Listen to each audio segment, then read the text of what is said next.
आइए बच्चों, class 10th की केमिस्ट्री में एक टॉपिक है कोरोजन। उस कोरोजन टॉपिक को इस वीडियो में हम लोग अच्छे से समझेंगे। जिन बच्चों को कोरोजन का कॉन्सेप्ट क्लियर है वो एक बार रिवीजन के पॉइंट ऑफ व्यू से इस वीडियो को जरूर देखें, और जिनको कोरोजन को लेकर के कुछ डाउट है या कॉन्सेप्ट क्लियर नहीं है वो भी इस वीडियो को जरूर देखें और पूरा देखें, ठीक है, ताकि कोरोजन से जुड़ा हुआ आपका सारा जो कॉन्सेप्ट है वो अच्छे से क्लियर हो जाए। और इस वीडियो के लास्ट में हम लोग 5 इंपॉर्टेंट PYQs यानी प्रीवियस ईयर क्वेश्चंस कवर करेंगे जो बोर्ड एग्जाम में पूछे गए हैं, ठीक है। तो सबसे पहले पूरे टॉपिक को समझेंगे, ठीक है, और उस टॉपिक को समझने के बाद उस टॉपिक पर 5 इंपॉर्टेंट क्वेश्चंस को हम लोग पढ़ेंगे, रिवाइज करेंगे, कवर करेंगे, ठीक है। तो आइए वीडियो स्टार्ट करते हैं। अगर आपको किसी प्रकार का कोई डाउट हो तो कमेंट करके जरूर पूछिएगा, ठीक है।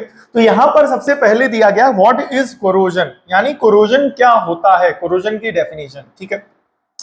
डेली बेसिस ऑफ लाइफ में हम लोग देखते हैं कि बोले क्या लोहे में जंग लग जाती है, या जो हमारी चांदी है वो काली पड़ जाती है, या इस तरीके से कोई भी तांबे का बर्तन होता है तो उस पे एक हरे रंग का या डलिश नेचर हो जाता है, या उस पे हरे रंग की एक कोटिंग सी हो जाती है।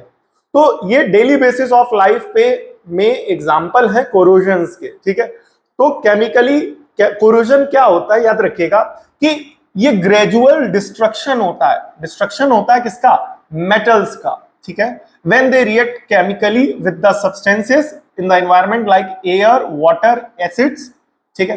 तो कहने का मतलब ये है कि जब हमारा प्योर मेटल एटमॉस्फेयर में प्रेजेंट एयर से, मॉइस्चर से, वाटर से, एसिड से या किसी भी केमिकल कंपाउंड से वो रिएक्ट कर जाए, नेचुरली एटमॉस्फेरिक कंपाउंड से रिएक्ट कर जाए, तो ऐसी सिचुएशन में इस प्रोसेस को बोलते हैं कोरोजन। क्या बोलते हैं? कोरोजन। तो याद रखिएगा, केमिकली अगर मेटल नेचर में प्रेजेंट, एटमॉस्फेयर में प्रेजेंट मॉइस्चर से, एसिड से, ऑक्सीजन से या किसी दूसरे केमिकल कंपाउंड से रिएक्ट कर जाए जो नेचर में उपस्थित है, प्रेजेंट है, ऐसी सिचुएशन में इस प्रोसेस को कहते हैं कोरोजन, ठीक है। पहली बात। दूसरी बात, जब मेटल हमारा कंबाइन होता है तो वो मेटल हमारा प्योर स्टेट में होता है, और जब वो एटमॉस्फेरिक किसी भी कंपाउंड से, चाहे वो ऑक्सीजन हो, एसिड हो, वाटर हो, मॉइस्चर हो या कुछ भी हो, किसी से जब वो कंबाइन होगा तो जाहिर सी बात है वो मेटल अपनी किसमें चला जाएगा? कंबाइंड स्टेट में। किसमें चला जाएगा? कंबाइंड स्टेट में।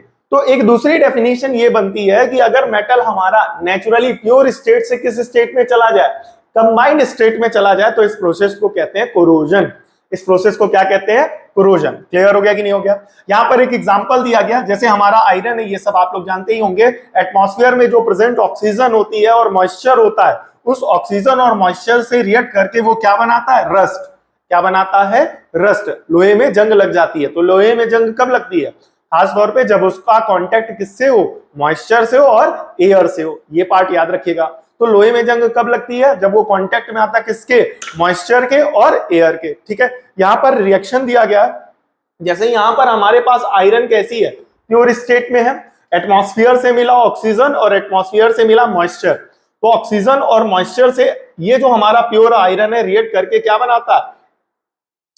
आयरन हाइड्रोक्साइड, ठीक है। और ये जो आयरन हाइड्रोक्साइड है ये डिहाइड्रेट होता है। डिहाइड्रेट होने का मतलब ये है कि इससे वाटर के मॉलिक्यूल्स निकल जाते हैं और ये फिर बनाता है Fe2O3.XH2O. तो ये फॉर्मूला है रस्ट का। किसका फॉर्मूला है? रस्ट का। मोस्ट इंपॉर्टेंट ऑब्जेक्टिव है, पूछा जाता है what is the chemical formula for rust. What is the chemical formula for rust? So rust का फॉर्मूला याद रखिएगा, क्या? Fe2O3.XH2O। क्या? Fe2O3.H2O। पहला पार्ट ये हो गया, ठीक है। दूसरी बात, ये आपको रिएक्शन लर्न करनी है, और यहां पर जो FeOH का होल थ्राइस है यानी आयरन हाइड्रोक्साइड है, ये जब डिहाइड्रेट होता है यानी इस कंपाउंड से वाटर के मॉलिक्यूल्स जब निकलते हैं तब जाकर के रस्ट का फॉर्मेशन होता है, ठीक है। ओवरऑल इस स्लाइड को एक बार रिकैप करेंगे कि कोरोजन क्या होता है? जब कोई भी मेटल अपनी प्योर स्टेट से कंबाइंड स्टेट में चला जाता है, एटमॉस्फेरिक ऑक्सीजन, मॉइस्चर, हीट और किसी केमिकल एसिड या और किसी केमिकल कंपाउंड से कंबाइन होने के बाद, तो इस प्रोसेस को कहते हैं कोरोजन, ठीक है। दूसरा, कोरोजन का एक बेस्ट एग्जांपल क्या है? लोहे में जंग लगना। जब लोहे में एटमॉस्फेरिक ऑक्सीजन और वाटर से जब वो रिएक्ट करता है तो वो क्या बनाता है? Iron hydroxide. याद रखिएगा, डायरेक्ट रस्ट नहीं बनता है, पहले बनता है हमारा आयरन हाइड्रोक्साइड, और जब ये आयरन हाइड्रोक्साइड डिहाइड्रेट होता है, क्या होता है डिहाइड्रेट होने का मतलब इससे वाटर के मॉलिक्यूल्स निकलते हैं, जब इससे वाटर के मॉलिक्यूल्स निकलते हैं तब जाकर के हमारा रस्ट का फॉर्मेशन होता है Fe2O3.XH2O। And most important part ये है कि रस्ट का फॉर्मूला बताइए, तो रस्ट का फॉर्मूला क्या होता है Fe2O3.XH2O। ठीक है, आई होप कोरोजन की डेफिनेशन क्लियर हो गई होगी। आइए नेक्स्ट टॉपिक की तरफ बढ़ते हैं, क्या है examples of corrosion in daily life. कुछ एग्जांपल्स तो अभी हमने दिए थे कि जैसे चांदी का कोई भी ऑर्नामेंट हम वियर करते हैं या उसका कोई यूटेंसिल हमारे घर में होता है, तो ऐसी सिचुएशन में धीरे धीरे वो क्या होता है डलिश हो जाता है, या तांबे का बर्तन होता है तो उस पर ग्रीन कोटिंग सी आ जाती है। तो ये सब एग्जांपल है किसके, कोरोजन के हमारी डेली लाइफ में। ठीक है, आइए पढ़ते हैं। ठीक है, rusting of iron gates, bridges and vehicles. ठीक है, लोहे के जितने भी बने हुए ऑब्जेक्ट्स आपने देखे होंगे, चाहे वो ब्रिज में देखे हो, ठीक है, वो जो पुल में ब्रिज बना होता है, पुल होता है, या आयरन के लोहे के गेट्स बने होते हैं, या गाड़ियां होती हैं, तो उसमें आप देखते होंगे धीरे धीरे क्या होता है जंग लगने लगती है, आम भाषा में बोला जाता है। तो वो एक फिनोमिनन है, वो एक प्रोसेस है किसका बेटा, कोरोजन का। ठीक है, दूसरा टार्निशिंग ऑफ सिल्वर ऑर्नामेंट्स, ये तो अभी हमने आपको बताया, मम्मी दीदी लोग देखा होगा आप लोगों ने, सिल्वर के कोई भी ऑर्नामेंट्स पहनती हैं तो समय के साथ साथ वो थोड़ा सा क्या हो जाता है डलिश हो जाता है, थोड़ा सा उसमें डलनेस आ जाती है। ठीक है, तो वो एक एग्जांपल है किसका, कोरोजन का। ग्रीन कोटिंग ऑफ कॉपर, ये भी बताया था कि कॉपर के जो भी हमारे यूटेंसिल्स होते हैं उसपे ग्रीन कलर की कोटिंग बन जाती है। घर में तांबे के बर्तन पूजा पाठ में इस्तेमाल होते हैं, तो ऐसी सिचुएशन में तांबे के बर्तन में अगर कई बार ऐसा होता है कि हम घर से बाहर काफी लंबे समय के लिए चले जाते हैं, हफ्ते 10 दिन के लिए, तो ऐसी सिचुएशन में घर में अगर लगातार पूजा नहीं होती है तो जो पूजा के जो बर्तन होते हैं उस पर आप देखेंगे कि ग्रीन कलर की कोटिंग क्या होगी, उस पर एक आ जाएगी, ग्रीन कलर की एक लेयर, एक कोटिंग आ जाएगी। तो ये भी एग्जांपल है किसका बेटा, कोरोजन का। ठीक है, या तांबे का कोई पुराना बर्तन अभी आपने दिवाली में देखा होगा, अगर टाण पे या कहीं और, ठीक है, ऐसी जगह रखा होगा जिसे आप रेगुलर यूज नहीं करते हैं, तो दिवाली में साफ सफाई में अगर आपको मिला होगा तो आपने उसमें भी नोटिस किया होगा ग्रीन कलर की एक कोटिंग सी आ जाती है तांबे के बर्तन पे। वो भी एग्जांपल किसका है बेटा, कोरोजन का। वो भी एग्जांपल किसका बेटा, कोरोजन का। ठीक है, corrosion in pipelines and machineries, machine से जुड़े हुए जितने भी ऑब्जेक्ट्स होते हैं, पाइपलाइंस होती हैं, वो सब भी ज्यादातर किसकी बनी होती है, लोहे की बनी होती है, तो उनका भी एक कोरोजन होता रहता है, वो भी कंबाइंड स्टेट में जाती रहती हैं, कंबाइंड स्टेट को गेन करती रहती हैं, तो वो भी एग्जांपल किसका बेटा, कोरोजन का। ये एग्जांपल्स है किसके, कोरोजन इन डेली लाइफ। ठीक है, the corrosion of different metal is called different names. ये बहुत इंपॉर्टेंट पार्ट है, ये काफी ढांड करके लिखा, ये मान करके चलो कि अलग अलग मेटल्स का जो कोरोजन होता है उसे अलग अलग नाम से जानते हैं। जैसे यहां पर एग्जांपल दिया किसका, आयरन का दिया, यहां पर दिया सिल्वर का, यहां पर दिया किसका, कॉपर का। तो कॉपर अपनी कंबाइंड स्टेट में जा रहा है, सिल्वर भी अपनी कंबाइंड स्टेट में जा रहा है, कॉपर भी अपनी कंबाइंड स्टेट में जा रहा, आयरन अपनी कंबाइंड स्टेट में जा रहा, सिल्वर अपनी कंबाइंड स्टेट में जा रहा। तो आप देख रहे हैं अलग अलग मेटल जो है अपनी अलग अलग कंबाइंड स्टेट बना रहे हैं, अलग अलग मेटल अपनी अलग अलग कंबाइंड स्टेट बना रहे हैं। तो अलग अलग मेटल का जो कोरोजन है वो अलग अलग नाम से जाना जाता है, याद रखिएगा। जैसे लोहे का जो कोरोजन है वो सबको पता है किस नाम से जाना जाता है, रस्टिंग के नाम से जाना जाता है। सबको ये तो पता ही होगा कि लोहे का कोरोजन किस नाम से जाना जाता है, रस्टिंग के नाम से जाना जाता है। लेकिन जैसे सिल्वर का कोरोजन किस नाम से जाना जाता है, याद रखिएगा, टार्निशिंग के नाम से जाना जाता है। तो यहां पर कहने का मतलब ये है अलग अलग मेटल किसी भी अलग एटमॉस्फेरिक कंपाउंड से, अलग अलग एटमॉस्फेरिक कंपाउंड से रिएक्ट करते हैं, जो जिससे रिएक्ट कर जाए, जिससे भी, तो वो अलग अलग रिएक्ट करके अलग अलग केमिकल कंपाउंड बनाते हैं, और अलग अलग मेटल एटमॉस्फेयर में प्रेजेंट डिफरेंट एटमॉस्फेरिक कंपाउंड्स से रिएक्ट करके डिफरेंट कंपाउंड्स बनाते हैं, और इस तरीके से उनका कोरोजन होता है, depending upon the metal and the type of compound form during the process. ठीक है, और उनका अलग अलग नाम दिया जाता है, डिपेंड करता है, ये जो नाम होगा वो किस पर डिपेंड करेगा, मेटल किस टाइप का है, इंप्योरिटी किस टाइप की है, वो जो कंपाउंड बन रहा वो कंपाउंड किस प्रकार से है। ठीक है, तो यहाँ पर जो कोरोजन का नाम होगा अलग अलग मेटल्स का, जैसे सिल्वर का क्या नाम दिया गया, टार्निशिंग, लोहे का क्या नाम दिया गया, रस्टिंग। तो अलग अलग मेटल का अब उसका रस्टिंग क्यों बना, उसका नाम टार्निशिंग क्यों बना, तो ये डिपेंड करता है किस पर, अलग अलग मेटल्स का कोरोजन को अलग अलग नाम दिया गया है, ठीक है। और वो जो नाम है वो किस पर डिपेंड करता है, मेटल पर डिपेंड करता है और टाइप ऑफ कंपाउंड पर डिपेंड करता है। इससे जुड़ा हुआ एक इंपॉर्टेंट चार्ट आपके सामने, ठीक है। तो यहां पर हम मेटल का नाम लेंगे, वो किस एटमॉस्फेरिक कंपाउंड से कंबाइन हो रहा है ये बताएंगे, फिर कंबाइन होकर के वो क्या बना रहा है और उसकी प्रोसेस का नाम क्या है, ठीक है। तो इस चार्ट को मोस्ट इंपॉर्टेंट की कैटेगरी में टिक कर लीजिएगा और इससे काफी ज्यादा ऑब्जेक्टिव बनने के चांसेस रहेंगे, ठीक है। तो यहां पर इस वाले कॉलम, ठीक है, इस वाले कॉलम में हम लोग बताएंगे क्या, मेटल का नाम। अब इसमें जब वो प्रोडक्ट बनेगा, ठीक है, वो किसी भी एटमॉस्फेरिक कंपाउंड से रिएक्ट करेगा, कोई एसिड से रिएक्ट करेगा, कोई वाटर से रिएक्ट करेगा, कोई ऑक्सीजन से रिएक्ट करेगा, कोई किसी से रिएक्ट करेगा। तो जब वो रिएक्ट करेगा तो वो प्रोडक्ट क्या बनाएगा, ठीक है। दूसरा, अब अलग अलग मेटल के कोरोजन को अलग अलग नाम दिया गया, तो यहां पर किस नाम से जाना जाता है और वो कैसा दिखाई देता है या उसका कलर कैसा है ये बताएंगे, ठीक है। सबसे पहला एग्जांपल दिया गया बेटा आयरन का। आयरन का सिंबल क्या है बेटा, यहां पर Fe, याद रखिएगा आयरन का सिंबल है Fe, ठीक है। ये जो प्रोडक्ट बनाता है वो बनाता हाइड्रेटेड आयरन ऑक्साइड Fe2O3.XH2, यही फॉर्मूला है बेटा रस्ट का, याद रखिएगा। तो यहां पर जब लोहा अपनी कंबाइंड स्टेट में चला जाता है तो वो कंपाउंड क्या बनाता है, Fe2O3.XH2, याद रखिएगा। इसका केमिकल नेम क्या है, हाइड्रेटेड आयरन ऑक्साइड। ऑब्जेक्टिव में पूछा जा सकता है कि रस्ट का फॉर्मूला सब लोग रट लेंगे, बोले क्या Fe2O3.XH2, बट उसको केमिकली कहते क्या है, केमिकली उसका नाम क्या है, हाइड्रेटेड आयरन ऑक्साइड, ठीक है। दूसरी बात, इस प्रोसेस को क्या कहते हैं, रस्टिंग, सबको पता है, ठीक है। रेडिश ब्राउन फ्लेक्स बनते हैं, याद रखिएगा, रेडिश ब्राउन कलर का होता है, ये तो काफी कॉमन है, सबको पता होगा, ठीक है। दूसरा कोरोजन कराया गया बेटा कॉपर का, दूसरा एग्जांपल लिया गया कॉपर का, ठीक है। तो यहां पर जो कंपाउंड बनता है उस कंपाउंड का नाम क्या है, CuCO3.CuOH का होल ट्वाइस, ठीक है।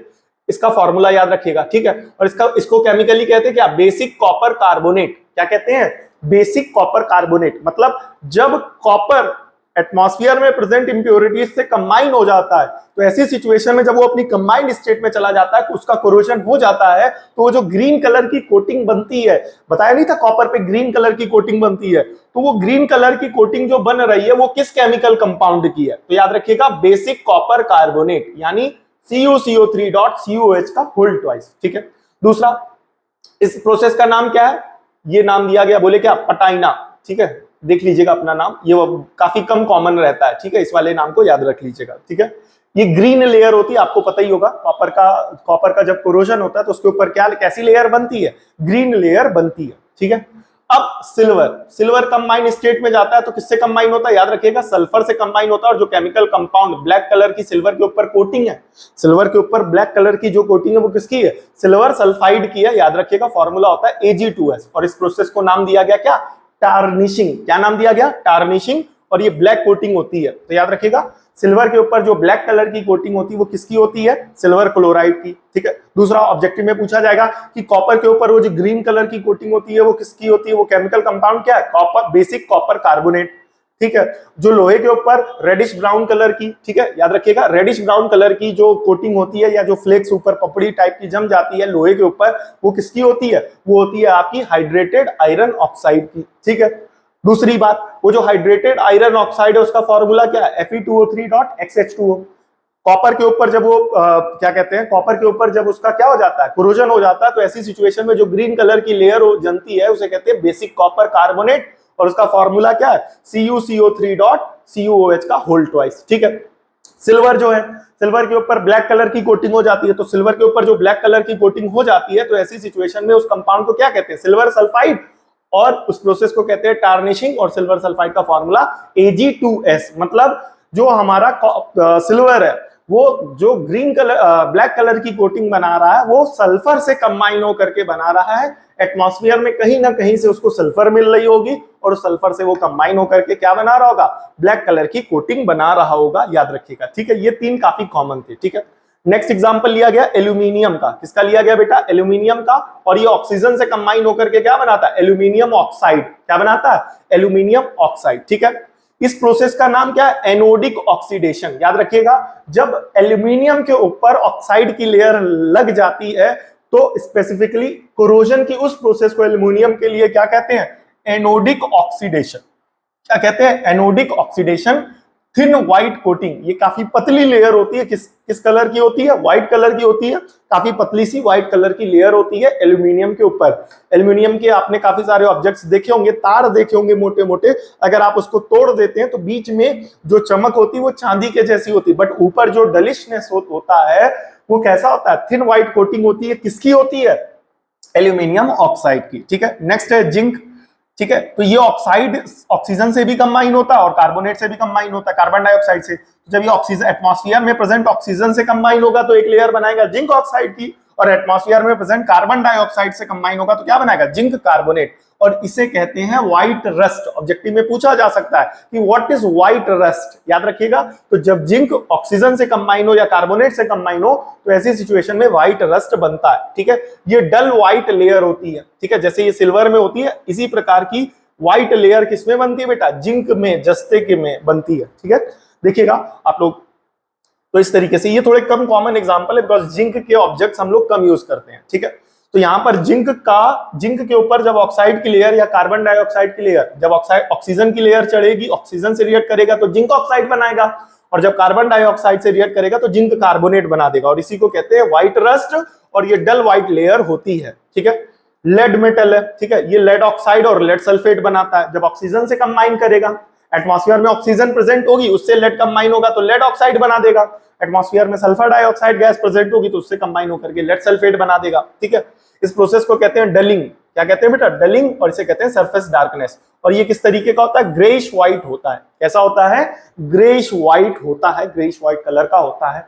ठीक है, अगला क्या, ब्रास। ब्रास एक बेटा एलॉय है, याद रखिएगा। बोले किसका, कॉपर और जिंक का। तो यहां पर कॉपर और जिंक के साथ, ठीक है, ऑक्साइड और कार्बोनेट बना लेते हैं। बोले कौन, कॉपर और जिंक। ठीक है, जब एटमॉस्फेयर में ऑक्सीजन प्रेजेंट होगा तो इनके ऑक्साइड बन जाएंगे, कार्बोनेट प्रेजेंट होंगे। ठीक है, carbonate present, carbon dioxide present होगा तो ये कार्बोनेट बना लेंगे, कौन, कॉपर और जिंक। ठीक है, इसे कहते हैं बेटा tarnishing of brass, tarnishing of brass.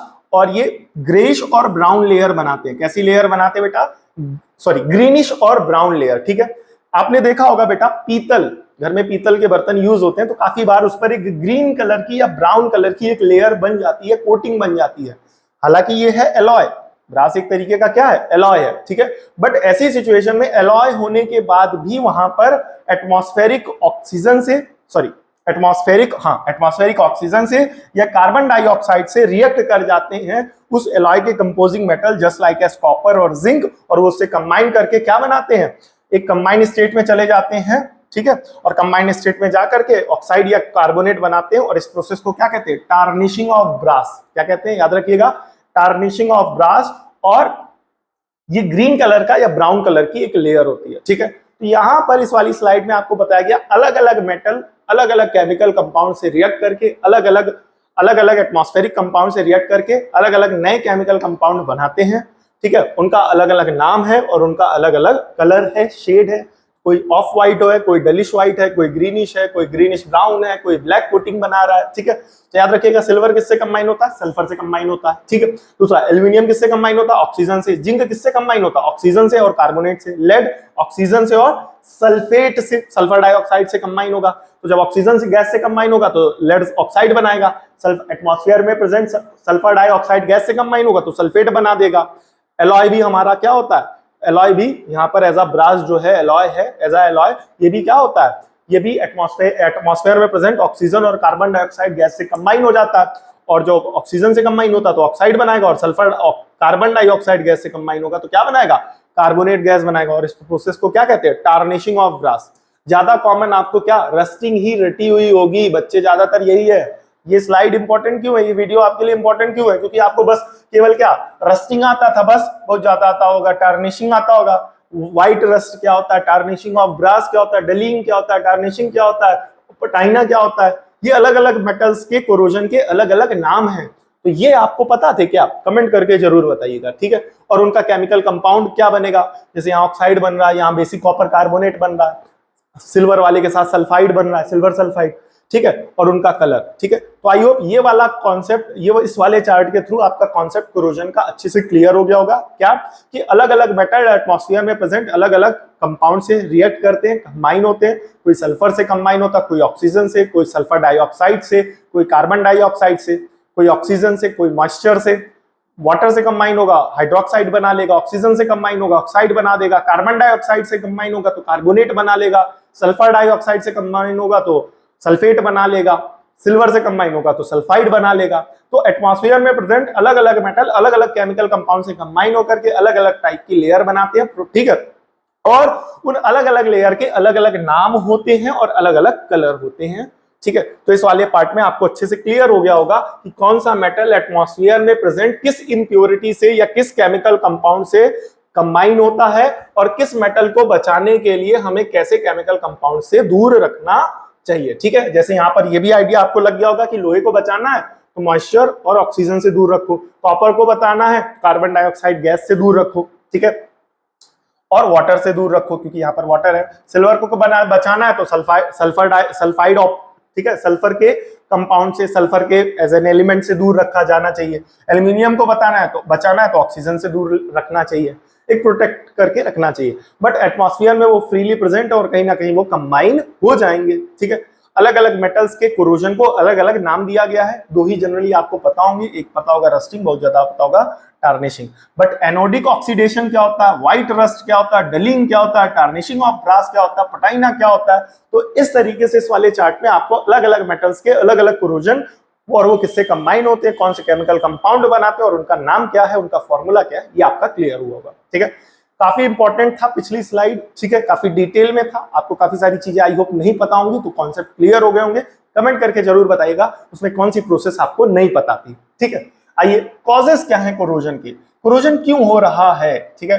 पहला कॉज क्या है, मॉइस्चर, सिंपल सी बात है, एटमॉस्फेयर में प्रेजेंट मॉइस्चर होगा, वाटर के मॉलिक्यूल्स होंगे तो उस मेटल से कंबाइन होकर के क्या बना देंगे, ह्यूमिड कंडीशन के अंदर, ह्यूमिड कंडीशन के अंदर जैसे बरसात के मौसम में एटमॉस्फेयर में मॉइस्चर जो है या एटमॉस्फेयर में जो वाटर की ड्रॉपलेट्स हैं, वाटर के मॉलिक्यूल्स हैं, उनकी मात्रा बढ़ जाती है और जो मेटल है वो उनसे कंबाइन हो जाते हैं, ठीक है। तो इसीलिए आपने देखा होगा बरसात के मौसम में क्या जो जंग लगती है लोहे में वो सबसे ज्यादा होती है, क्यों, क्योंकि उस वक्त एटमॉस्फेयर में जो वाटर के मॉलिक्यूल्स हैं उनकी मात्रा जो है वो बढ़ जाती है, जिसकी वजह से जो जब वो प्योर मेटल के कांटेक्ट में, प्योर आयरन के कांटेक्ट में आते हैं तो वो उसको क्या कर देते हैं, जंग लगा देते हैं। तो पहला क्या कॉज है, मॉइस्चर है। दूसरा क्या है, ऑक्सीजन।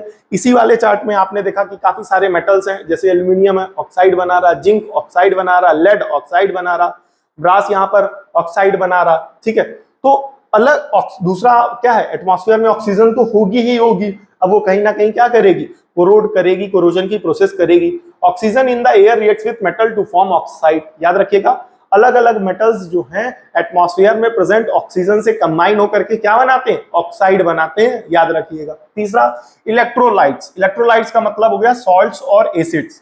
एसिडिक और सॉल्टी इन्वायरमेंट एसिलरेट्स कोरोजन, याद रखिएगा, अगर एटमॉस्फेयर में सॉल्ट की मात्रा बढ़ जाए, इलेक्ट्रोलाइट्स की मात्रा बढ़ जाए, ऐसी सिचुएशन में कोरोजन की प्रोसेस है वो भी क्या हो जाएगी, फास्ट हो जाएगी, क्विक हो जाएगी, बढ़ जाएगी, स्पीडी हो जाएगी, याद रखिएगा। अगला, temperature. Higher temperature increases the rate of corrosion, याद रखिएगा, टेम्परेचर भी एक इंपॉर्टेंट फैक्टर है कोरोजन को लेकर के। अगर एटमॉस्फेयर में टेम्परेचर बढ़ेगा या एटमॉस्फेयर का टेम्परेचर बढ़ेगा तो कोरोजन की प्रोसेस क्या होगी, फास्ट होगी। ऑब्जेक्टिव में पूछा जा सकता है, if temperature increases then corrosion, option A increases, decreases, remains constant, none of this.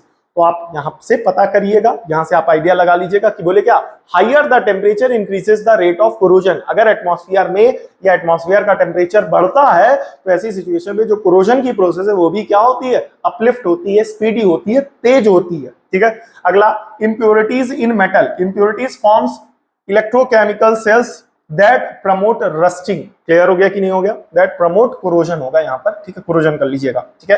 काफी बार ऐसा होता है कि जैसे हमें मेटल मिला है, अब जैसे हमारे पास लोहा है तो क्या वो 100% लोहा होता है क्या, या जैसे हमारे पास तांबा है, ठीक है, क्या वो 100% कॉपर होता है क्या, नहीं। अब अभी आपने यहाँ पर मेटलर्जी का अगर आपको कॉन्सेप्ट क्लियर होगा तो अगर हमें एनवायरनमेंट में प्योर कॉपर भी मिलता है तो जिसे ब्लिस्टर कॉपर कहते हैं, तो क्या वो 100% कॉपर होता है क्या, वो भी 99% ही होता है। कितना, 99% ही रहता है, 100% नहीं हो पाता है। तो एटमॉस्फेयर में कोई भी मेटल जनरली हमें मिल रहा है, और दूसरी बात, जब वो बाजार में आएगा तो जाहिर सी बात है उसमें थोड़ी बहुत मिलावट की ही जाएगी, ठीक है। और जब मिलावट की जाएगी तो क्या एटमॉस्फेयर में प्रेजेंट सारा जो लोहा है या मेटल है या सिल्वर है, क्या वो 100% है? नहीं, उसमें कहीं ना कहीं कुछ ना कुछ क्या की जाएगी, मिलावट की जाएगी। और वो मिलावट भी, वो इम्प्योरिटीज भी जो उसमें रह जाती हैं, चाहे वो जानबूझ के मिलाई जाए, चाहे वो प्योरिफिकेशन प्रॉपर ना होने की वजह से उस मेटल में रह जाए, दोनों ही कारण से वो इम्प्योरिटीज क्या करती हैं, इलेक्ट्रोकेमिकल सेल्स का फॉर्मेशन करती हैं, जो कि क्या करता है, कोरोजन को प्रमोट करता है। याद रखिएगा, अगर मेटल में इंप्योरिटीज ज्यादा होंगी तो वो इलेक्ट्रोकेमिकल सेल्स का फॉर्मेशन बढ़ाएगा, और इलेक्ट्रोकेमिकल सेल्स के फॉर्मेशन की वजह से उस मेटल की जो उस मेटल का जो कोरोजन है वो भी क्या होगा, जल्दी बढ़ेगा। तो कौन से फैक्टर है, याद रखिएगा, मॉइस्चर, ऑक्सीजन, इलेक्ट्रोलाइट, टेम्परेचर और इंप्योरिटीज। ठीक है। अगर वेरी शॉर्ट में पूछा जाएगा तो शॉर्ट में पूछा जा सकता है what is corrosion and what are the causes of corrosion. तो याद रखिएगा वो डेफिनेशन पहली स्लाइड और प्लस ये फैक्टर्स, और इन फैक्टर्स में केवल हेडिंग डाल करके मत लिख के आइएगा, प्रॉपर एक एक लाइन में उनको एक्सप्लेन करिएगा। ठीक है। प्रिवेंशन ऑफ कोरोजन लिख लीजिएगा, मोस्ट इंपॉर्टेंट। ठीक है। आप सभी को पता ही होगा कि कोरोजन से प्रिवेंशन हम कैसे कर सकते हैं, किसी भी मेटल को कोरोड होने से कैसे प्रिवेंट किए जा सकते हैं। तो अलग अलग प्रोसेस है, अलग अलग मेटल्स के हिसाब से, जहां वहां पर सुइटेबल जो प्रोसेस है, जहां पर जिस चीज से हम उसको बहुत कंफर्टेबली उसको प्रोटेक्ट कर सकते हैं, तो वहां पर अलग अलग प्रोसेस लगाई जाती हैं। जैसे पहला प्रोसेस है पेंटिंग। पहला प्रोसेस क्या है, painting prevents the exposure of metal into air and moisture. तो यहाँ पर आपने सबसे इंपॉर्टेंट पार्ट ये नोटिस किया होगा कि बोले क्या, ऑक्साइड ऑक्साइड ऑक्साइड ऑक्साइड। ठीक है, ऑक्साइड। तो ज्यादातर एटमॉस्फेयर में जो ऑक्सीजन है वो मेटल से कंबाइन होकर के ऑक्साइड बना रहा है। तो अगर उस मेटल के कंपाउंड के ऊपर क्या कर दो, आप एक पेंट की लेयर लगा दो, पेंटिंग कर दो, तो ऐसी सिचुएशन में वो जो हमारा प्योर मेटल होगा वो ऑक्सीजन के संपर्क में आने से क्या हो जाएगा, रुक जाएगा। क्यों? क्योंकि ये है प्योर मेटल और ये है ऑक्सीजन। अब मेटल के ऊपर एक कोटिंग लगा दी गई है, किसकी, पेंट की। तो अब पेंट आएगा ऑक्सीजन के कांटेक्ट में, ना कि मेटल आएगा। ठीक है। अब जब पेंट आएगा ऑक्सीजन के कांटेक्ट में तो पेंट उतना ज्यादा रिएक्टिव नहीं होता ऑक्सीजन के साथ, और ऐसी सिचुएशन में जो हमारा प्योर मेटल है वो ऑक्सीजन से जुड़ने से, केमिकली ऑक्सीजन से कंबाइन होने से क्या हो जाएगा, रुक जाएगा, वो प्रोसेस रुक जाएगी। ऐसी सिचुएशन में उस मेटल का जो कोरोजन है वो इजीली और आसानी से नहीं हो पाएगा। याद रखिएगा। तो सबसे पहली प्रोसेस क्या है, पेंटिंग। पेंटिंग करके जो हमारा मेटल का एक्सपोजर है एयर के साथ या मॉइस्चर के साथ, उसको हम क्या करते हैं, प्रिवेंट करते हैं। ठीक है। दूसरा, ऑयलिंग एंड ग्रीसिंग। आप सभी साइकिल चलाते होंगे, बाइक चलाते होंगे, तो साइकिल की चेन में या बाइक की चेन में ऑयलिंग और ग्रीसिंग जरूर कराते होंगे, याद रखिएगा। सो वो एक प्रोसेस होता है जिससे हम अपने प्योर मेटल को क्या करते हैं, कोरोड होने से बचाते हैं, याद रखिएगा।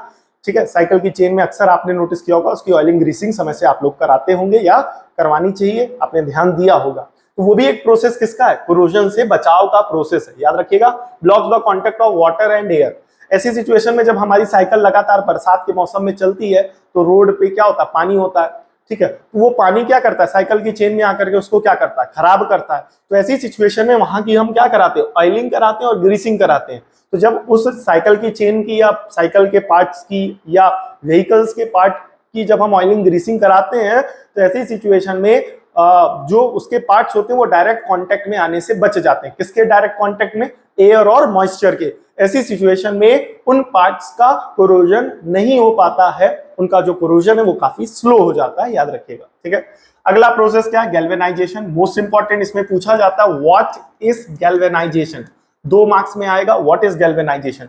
Coating iron with zinc to prevent rusting. Galvanisation एक ऐसी प्रोसेस होती है, जैसे मान करके चलो ये लोहे का गेट है, ठीक है, ये लोहे का गेट है, ऑब्जेक्ट है, तो ऐसी सिचुएशन में इसके ऊपर क्या किया जाता है, जिंक की एक कोटिंग कर दी जाती है। अब जिंक की कोटिंग क्यों की जाती है, बिकॉज जिंक कम रिएक्टिव है और आयरन ज्यादा रिएक्टिव है। तो ऐसी सिचुएशन में जब जिंक की जो है ऊपर एक लेयर चढ़ा दी जाएगी, तो जो आयरन का डायरेक्ट कॉन्टेक्ट है ऑक्सीजन से और मॉइस्चर से वो रुक जाएगा, और ज्यादा कॉन्टेक्ट किसका आएगा, जिंक का आएगा। याद रखिएगा।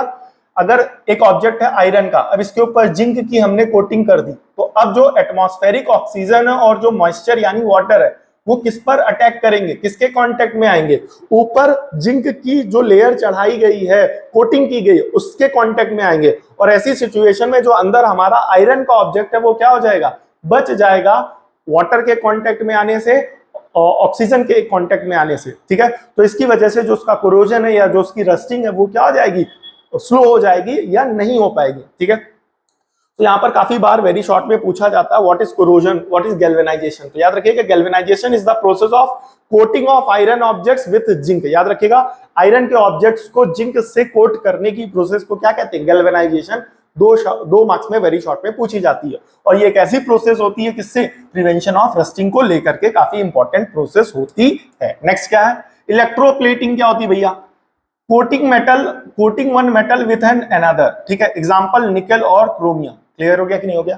काफी बार क्या होता है इलेक्ट्रोलिटिक मेथड से, एक जैसे मान करके चलिए हमारे पास एक लोहे का ऑब्जेक्ट है, ठीक है, उसको क्या करेंगे इलेक्ट्रोलिटिक प्रोसेस से उसको क्या करेंगे, एक बीकर में डिप करेंगे और उस बीकर में किसके सॉल्ट्स होंगे, किसके आयंस होंगे, निकल्स के होंगे और क्रोमियम के होंगे। तो निकल के और क्रोमियम के जो आयंस होंगे वो उसके ऊपर क्या हो जाएंगे, एक कवर बना देंगे। ठीक है, और उस कवर के बनाने की वजह से इस प्रोसेस को क्या कहेंगे, इलेक्ट्रोप्लेटिंग। और ऐसी सिचुएशन में जो हमारा प्योर मेटल है लोहे का या किसी भी मेटल का आपने ऑब्जेक्ट ले रखा हो, उसके ऊपर एक निकेल की या क्रोमियम की क्या लग जाएगी, कोटिंग लग जाएगी। और उस कोटिंग के लगने की वजह से वो जो हमारा प्योर मेटल है वो कोरोड नहीं हो पाएगा।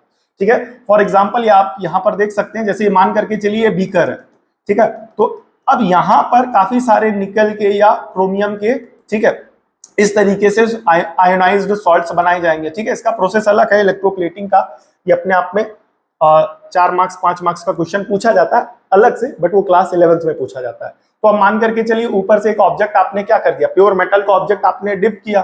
ठीक है, अब आपने इलेक्ट्रिसिटी से उसको कौन सा चार्ज दिया, निगेटिव। तो अब ये आयरन का ऑब्जेक्ट कैसा चार्ज है, निगेटिवली चार्ज है। तो अब इसके चारों तरफ कौन कलेक्ट हो जाएगा बताइए, इसके चारों तरफ Ni के जो पॉजिटिवली चार्ज्ड आयंस होंगे वो इसके ऊपर कलेक्ट हो जाएंगे। तो अब इस आयरन के ऊपर पॉजिटिवली चार्ज निकल के आयंस या क्रोमियम जो भी आप यूज कर रहे होंगे, तो उसके आयंस चारों तरफ जब कलेक्ट हो जाएंगे तो उनकी एक लेयर बन जाएगी। और उनकी जब एक लेयर बन जाएगी तो इस प्रोसेस को क्या बोला गया, इलेक्ट्रोप्लेटिंग। और ऐसी सिचुएशन में जिस भी मेटल, फॉर एग्जांपल अगर आपने यहाँ पर iron as a metal use किया है, तो अब आयरन के ऊपर निकल की या क्रोमियम की क्या लग गई, एक लेयर लग गई। और आयरन क्या हो गया, अब हमारा अंदर चला गया और ऊपर निकल की या क्रोमियम की एक लेयर बन गई है जो एटमॉस्फेरिक मॉइस्चर या ऑक्सीजन के कांटेक्ट में आएगी और जिनसे निकल या क्रोमियम जल्दी से आसानी से रिएक्ट नहीं करेंगे। और जो उनके पीछे, उस लेयर के पीछे जो हमारा आयरन की जो ऑब्जेक्ट है, आयरन का ऑब्जेक्ट है, वो बचा रह जाएगा। ठीक है, ऑक्सीजन के या मॉइस्चर के कांटेक्ट में आने से, और उसका जो कोरोजन है वो नहीं हो पाएगा। ठीक है, अगला प्रोसेस क्या है बेटा, एलॉइंग। क्या है बेटा, alloying, mixing metals to make them corrosion resistance. ठीक है, एलॉइंग के कई कारण होते हैं, उसमें से एक कारण क्या है कि एलॉइंग अगर कर दी जाएगी मेटल की तो उस मेटल का क्या होगा, कोरोजन नहीं हो पाएगा। ठीक है, याद रखिएगा। इसीलिए घर में ज्यादातर बर्तन हम लोग किसके यूज करते हैं, स्टेनलेस स्टील के। क्यों, क्योंकि स्टेनलेस स्टील एक प्रोसेस है, एलॉइंग प्रोसेस से बनाई जाती है ताकि उस मेटल का जो कोरोजन है, जिन मेटल से वो स्टेनलेस स्टील बनी है, उनका कोरोजन ना हो पाए। याद रखिएगा। ठीक है, अगला क्या है, कैथोडिक प्रोटेक्शन। कैथोडिक प्रोटेक्शन क्या होता है, ध्यान से देखिएगा, connecting the metal with more reactive metal. Connecting, यहां पर देख लीजिएगा, coating the metal to a more reactive metal. ठीक है, इसको थोड़ा सा आप लोग देख लीजिएगा, मुझे दोबारा देखना पड़ेगा, आई थिंक यहां पर थोड़ा सा राइटिंग एरर हो गई। ठीक है, एनोडाइजिंग क्या होती है, यहां पर 2 मार्क्स के क्वेश्चन पूछे जाते हैं, what is anodizing, what is alloying and what is galvanization. ठीक है, एनोडाइजिंग क्या होती है, use mainly for aluminium to form a protective layer oxide. ठीक है, एनोडाइजिंग क्या होती है, व्हाट इज एनोडाइजिंग, याद रखिएगा, जब जैसे हमारा मान करके चलिए हमारा प्योर मेटल है एल्यूमिनियम, हमारा प्योर मेटल क्या है बेटा, एल्यूमिनियम। तो अब इस एल्यूमिनियम के ऊपर ऑक्साइड की लेयर अगर चढ़ा दी जाए तो इस प्रोसेस को क्या कहते हैं बेटा, एनोडाइजिंग कहते हैं। तो व्हाट इज एनोडाइजिंग, याद रखिएगा। व्हाट इज गैल्वेनाइजेशन, जब आयरन के ऊपर जिंक की कोटिंग की जाए तो इस प्रोसेस को क्या कहते हैं, गैल्वेनाइजेशन। जब एल्यूमिनियम के ऊपर ऑक्साइड की लेयर बनाई जाए, ऑक्साइड लेयर चढ़ाई जाए, या एल्यूमिनियम को ऑक्सीजन से रिएक्ट करा के, एल्यूमिनियम को ऑक्सीजन से रिएक्ट करा के एल्यूमिनियम ऑक्साइड की Al2O3, एल्यूमिनियम ऑक्साइड की एक लेयर बनाई जाए, तैयार की जाए एल्यूमिनियम के ऊपर, तो इस प्रोसेस को कहते हैं एनोडाइजिंग। और इस प्रोसेस के कारण जो अंदर हमारा एल्यूमिनियम होता है वो पूरी तरीके से जो कोरोजन उसका नहीं हो पाता है, या एल्यूमिनियम जो है वो एटमॉस्फेरिक कंपाउंड से या एटमॉस्फेरिक ऑक्सीजन से कंबाइन नहीं हो पाता है। कब, जब उसके ऊपर एक लेयर बन जाती है किसकी, एल्यूमिनियम ऑक्साइड की। ठीक है, कैसे? अब जब ऊपर एक लेयर बन गई है एल्यूमिनियम ऑक्साइड की, तो अब इस लेयर के अंदर जो एल्यूमिनियम है, इस लेयर को पार करके एटमॉस्फेरिक ऑक्सीजन अंदर नहीं जा पाएगा। इस अपर लेयर किसकी है? एल्यूमिनियम ऑक्साइड की। तो ऊपर जो लेयर बनी है एल्यूमिनियम ऑक्साइड की, उस लेयर को पेनिट्रेट करके अंदर ऑक्सीजन नहीं जा पाएगी। अब जब अंदर नहीं जा पाएगी तो अंदर इस ऊपरी लेयर के अंदर कौन है? एल्यूमिनियम ही तो है, और वो पूरा एल्यूमिनियम क्या होगा? बचा रहेगा, उसका कोरोजन नहीं हो पाएगा, वो पूरी तरीके से सेफ बना रहेगा। ये पार्ट क्लियर हुआ?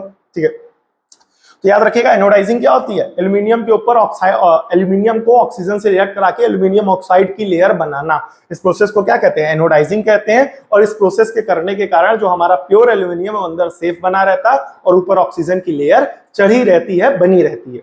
ये पार्ट क्लियर हो गया? ठीक है, एलॉइंग हो गया। ठीक है, ओके। कैथोडिक प्रोटेक्शन देख लेंगे एक बार। कनेक्टिंग द मेटल, कनेक्टिंग नहीं कोटिंग होना चाहिए मेरे हिसाब से, with the reactive metal, more reactive metal. इसको एक बार रिवाइज करा देंगे, ठीक है? या मैं पिन कमेंट कर दूंगा चीजों को करेक्ट करके, तो आप लोग वहां से देख लीजिएगा, ठीक है? नाउ द नेक्स्ट, ठीक है?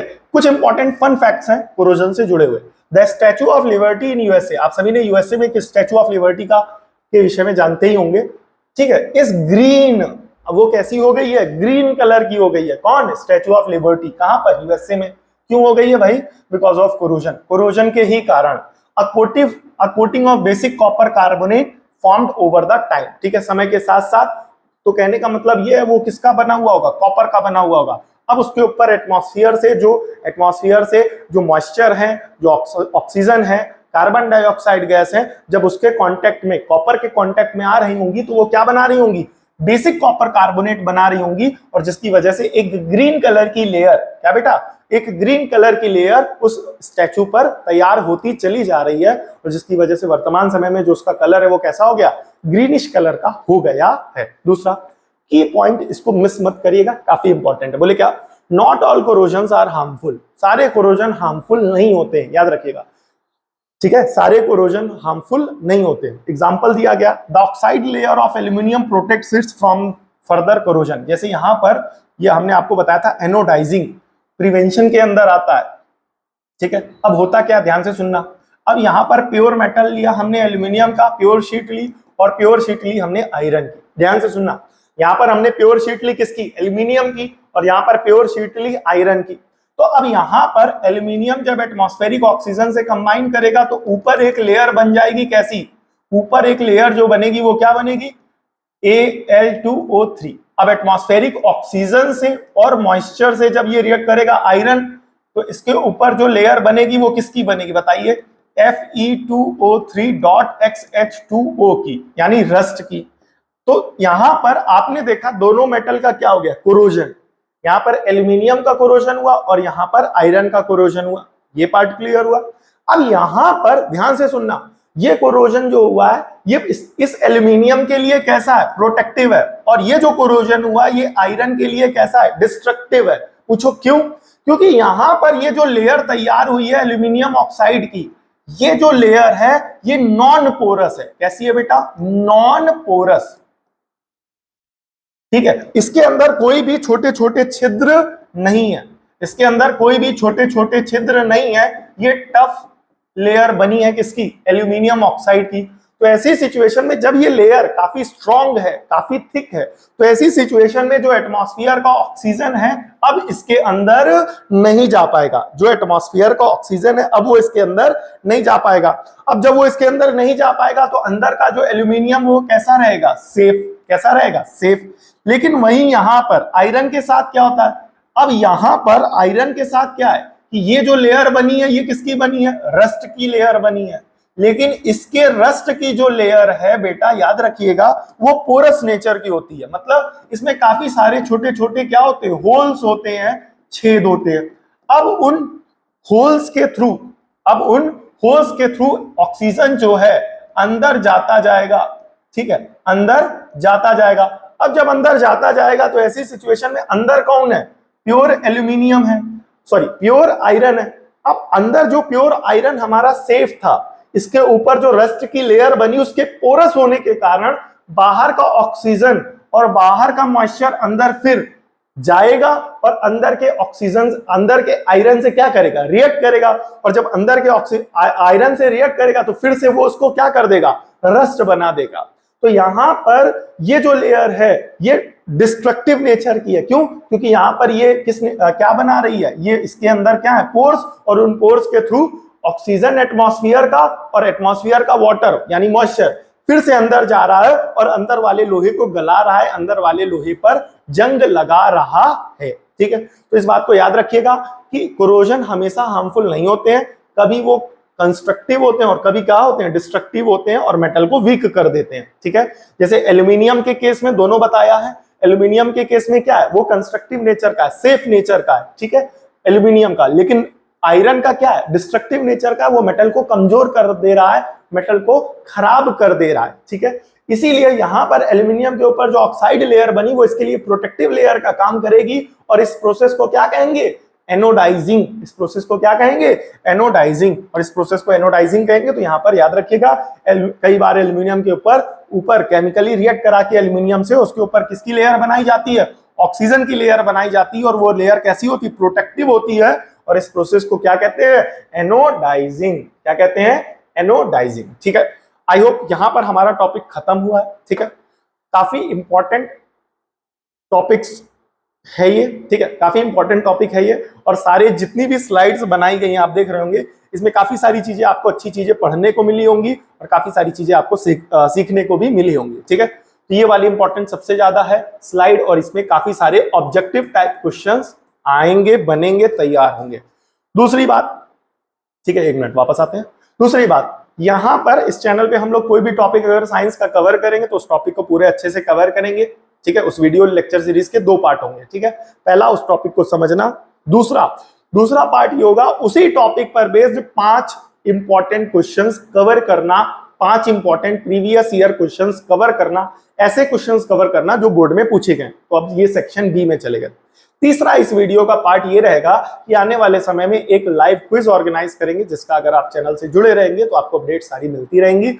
और सारी अपडेट्स के लिए क्लास 10th से जुड़ा हुआ हमारा एक व्हाट्सएप चैनल है, तो आप वहां भी जुड़ जाइएगा ताकि सारी अपडेट्स वहां पर आपको मिलती रहे। ठीक है, तो उस टॉपिक पर बेस्ड एक क्विज ऑर्गेनाइज की जाएगी, तो इससे डबल बेनिफिट आपको क्या होगा, क्विज के थ्रू आपको आपका टेस्ट हो जाएगा, एक ऑब्जेक्टिव टेस्ट, बिकॉज डिटेल में आंसर लिखवा करके टेस्ट लाइव फॉर्म में या इस तरीके से पॉसिबल नहीं है, तो एक ऑब्जेक्टिव टाइप का टेस्ट हो जाएगा। दूसरा, उस टेस्ट के थ्रू आप अपने आप को चेक कर लेंगे कि उस टॉपिक में आपको कितनी सारे पॉइंट्स अच्छे से क्लियर है, कितने सारे पॉइंट्स अच्छे से क्लियर नहीं है, तो आपको उसका वो पता चल जाएगा। तीसरा, आप अपने आप को जज कर लेंगे कि कितने परसेंट, अब जैसे मान करके चलिए 20 क्वेश्चंस पूछे जाएंगे, तो 20 क्वेश्चंस के आंसर अगर आप कर पाएंगे तो आप समझ जाइएगा कि हाँ इतना आता है मुझे, इतना नहीं आता। तो उसका एक एग्जैक्ट कैलकुलेशन आपको मिल जाएगा कि आपको उस टॉपिक में कितनी अच्छे से कमांड हुई है, कितने अच्छे से वो टॉपिक आपको समझ में आता है। ठीक है, और लास्ट इंपॉर्टेंट पार्ट कि आपको एक आइडिया मिल जाएगा कि किस टाइप के क्वेश्चंस आते हैं। ठीक है, वापस आते हैं। What is corrosion? What is corrosion? Give one example. Example तो बोला ही था, बोले क्या, रस्टिंग ऑफ आयरन, या आप यहां पर रस्टिंग ऑफ आयरन की ना लग करके टार्निशिंग, क्या बेटा, टार्निशिंग ऑफ सिल्वर भी कर सकते हैं, याद रखिएगा।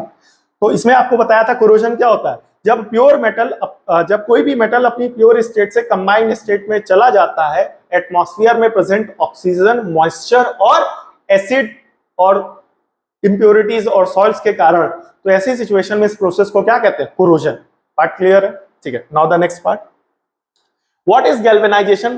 काफी मोस्ट इंपॉर्टेंट है। हमने आपको बताया था कि आयरन के ऊपर जब जिंक की कोटिंग की जाती है, जब आयरन के ऊपर जिंक की एक प्रोटेक्टिव लेयर तैयार की जाती है, तो उस प्रोसेस को क्या कहते हैं, गैल्वेनाइजेशन, याद रखिएगा। Why stainless steel is resistant to corrosion. यहां हमने आपको बताया था कि कोरोजन से बचने के लिए एक इंपॉर्टेंट प्रोसेस क्या है बेटा, एलॉइंग।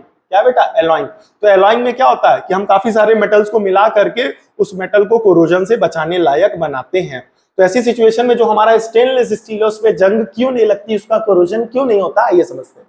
ठीक है, इट कंटेन्स क्रोमियम एंड निकल। तो याद रखिएगा, जब स्टेनलेस स्टील बनाया जाता है तो उसमें कुछ मात्रा में, ठीक है, अब आप ये बताइए कमेंट करके कि इसमें जब स्टेनलेस स्टील बनाया जाता है, अब जो बोर्ड का क्वेश्चन भी है ये, ठीक है, इसको हल्के में मत लीजिएगा कि बोले क्या ऐसे पूछ रहे हैं, ठीक है, पूछा जाता है और पूछा इस बार जा सकता है। बोले क्या कि स्टेनलेस स्टील में जो क्रोमियम यूज किया जाता है और निकेल यूज किया जाता है वो कितने परसेंट तक स्टैंडर्ड फॉर्म में मिलाया जाता है। What is the percentage, question क्या है, आप लोग आंसर कमेंट करके जरूर बताइएगा। ठीक है, what is the percentage composition of chromium and निकल इन स्टेनलेस स्टील। ऑब्जेक्टिव में ऐसे भी पूछा जा सकता है the composing metals of stainless steel are chromium and nickel, answer होगा। और साथ ही साथ इसमें और कौन से मेटल मिलाए जाते हैं ये भी आप आंसर कमेंट करके जरूर बताइएगा। अगर नहीं पता तो गूगल कर लीजिएगा, देन आफ्टर बताइएगा। ठीक है, तो इसमें होता क्या है बेटा कि जब स्टेनलेस स्टील मिलाई जाती है तो उसमें क्रोमियम और निकल नाम के मेटल मिलाए जाते हैं और वो ऑक्साइड लेयर बनाते हैं। और वो ऑक्साइड लेयर किस नेचर की होती है, याद रखिएगा, वो ऑक्साइड लेयर होती है प्रोटेक्टिव नेचर की। किस नेचर की होती है, प्रोटेक्टिव नेचर की। जैसे हमने एनोडाइजिंग का एग्जांपल दिया था कि एल्यूमिनियम के ऊपर अगर एक ऑक्साइड लेयर बन जाती है तो वो प्रोटेक्टिव होती है, लेकिन वही रस्टिंग में लोहे के ऊपर एक ऑक्साइड लेयर बनती है तो वो प्रोटेक्टिव नहीं होती है। तो जैसे एल्यूमिनियम का केस था उसी प्रकार स्टेनलेस स्टील में जो क्रोमियम और निकल यूज किए जाते हैं वो क्रोमियम और निकल क्या करते हैं, एक ऑक्साइड लेयर तैयार करते हैं। और वो ऑक्साइड लेयर किस नेचर की होती है, प्रोटेक्टिव नेचर की होती है। किस नेचर की होती है, प्रोटेक्टिव नेचर की होती है, जिसकी वजह से स्टेनलेस स्टील का जो कोरोजन है वो नहीं होता है, याद रखिएगा। Now the next, two method use for prevention of corrosion. Corrosion से बचाने के लिए तो पहला क्या था, पेंटिंग, दूसरा क्या है एलॉइंग, तीसरा क्या है गैल्वेनाइजेशन, चौथा क्या है इलेक्ट्रोप्लेटिंग, पांचवा क्या है एनोडाइजिंग। इस तरीके से यहां पर आपने पढ़ा ही होगा, यहाँ prevention from corrosion, prevention from corrosion इस वाले में आपको बताया ही था, प्रिवेंशन फ्रॉम कोरोजन। यहाँ पर काफी सारी प्रोसेस लिखी गई हैं, यहाँ से दो पूछी गई थी तो ये दो आंसर कर दी गई हैं। ठीक है, नाउ द नेक्स्ट क्वेश्चन, ये हो गया मेथड फ्रॉम प्रिवेंशन। ठीक है, नाउ द लास्ट क्वेश्चन, ध्यान से देखिएगा, state two condition necessary for rusting of iron. लोहे को जंग लगाना है तो क्या होना चाहिए, वहां पर मॉइस्चर प्रेजेंट होना चाहिए और ऑक्सीजन प्रेजेंट होना चाहिए। दिस इज इट, क्या क्या प्रेजेंट होना चाहिए, मॉइस्चर प्रेजेंट होना चाहिए और ऑक्सीजन प्रेजेंट होना चाहिए। ये दो चीजें प्रेजेंट होंगी तो लोहे की जो रस्टिंग है वो आसानी से होगी। ठीक है, वीडियो में लास्ट तक बने रहने के लिए बहुत बहुत धन्यवाद। ठीक है, कमेंट करके जरूर बताएं कि वीडियो आपको कैसा लगा और क्या चीजें इंक्लूड की जाएं जैसे हमारी वीडियो क्वालिटी और अच्छी बन सके। ठीक है, और इस टॉपिक को अच्छे से समझिएगा। आई होप काफी सारी नई चीजें आपने इस वीडियो में गेन की होंगी। कमेंट करके जरूर बताएं किन नई चीजों को आपने यहाँ इस वीडियो में सीखा कोरोजन टॉपिक को लेकर के, जो आपको पहले से नहीं पता थी। ठीक है, कमेंट करके जरूर बताएं वीडियो कैसा लगा आपको। ठीक है, मिलते हैं नेक्स्ट वीडियो में। और इस टॉपिक को अच्छे से, इस वीडियो को अच्छे से तैयार कर लीजिएगा, बिकॉज 20 इंपॉर्टेंट ऑब्जेक्टिव क्वेश्चंस के साथ इस टॉपिक पर एक लाइव क्विज ऑर्गेनाइज की जाएगी। सो उसको जरूर ज्वाइन करिएगा। मिलते हैं नेक्स्ट वीडियो में, तब तक के लिए जय हिंद।